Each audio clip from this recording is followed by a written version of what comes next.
தமிழ் சினிமாவில் பராசக்தி என்று சொன்னதுமே முதலில் ஞாபகம் வருவது சிவாஜி கணேசன் அவர்கள் நடித்த படம்தான். அதில் இடம்பெற்ற நீதிமன்ற காட்சி இன்னும் ஹைலைட்.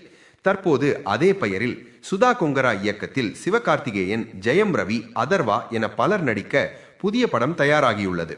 பராசக்தி படத்தின் கதை 1960 காலகட்டங்களில் அன்றைய மதராஸ் மாகாணத்தில் நடைபெற்ற இந்தி எதிர்ப்பு போராட்டங்களை மையப்படுத்தி உருவாக்கப்பட்டுள்ளதாம். சிவகார்த்திகேயனுக்கு இப்படம் 25வது படமாக அமைய, ஜி.வி. பிரகாஷிற்கு இது 100வது படம்.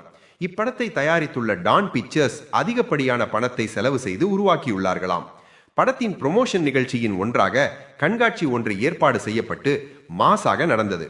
பராசக்தி படத்தின் போஸ்ட் புரொடக்ஷன் வேலைகள் அனைத்தும் முடிவடைந்து ப்ரொமோஷன் வேலைகள் விறுவிறுப்பாக நடந்து வருகிறது. வரும் ஜனவரி 10, 2026 படம் ரிலீஸ் என தேதி அறிவித்த நிலையில் ஒரு பிரச்சனை ஏற்பட்டுள்ளது.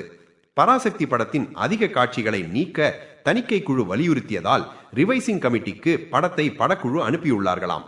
இந்தி எதிர்ப்பு போராட்டம் குறித்த காட்சிகள் படத்தில் அதிகம் உள்ளதால் தணிக்கை குழு கட் வழங்கியுள்ளதாக தகவல் வந்துள்ளது.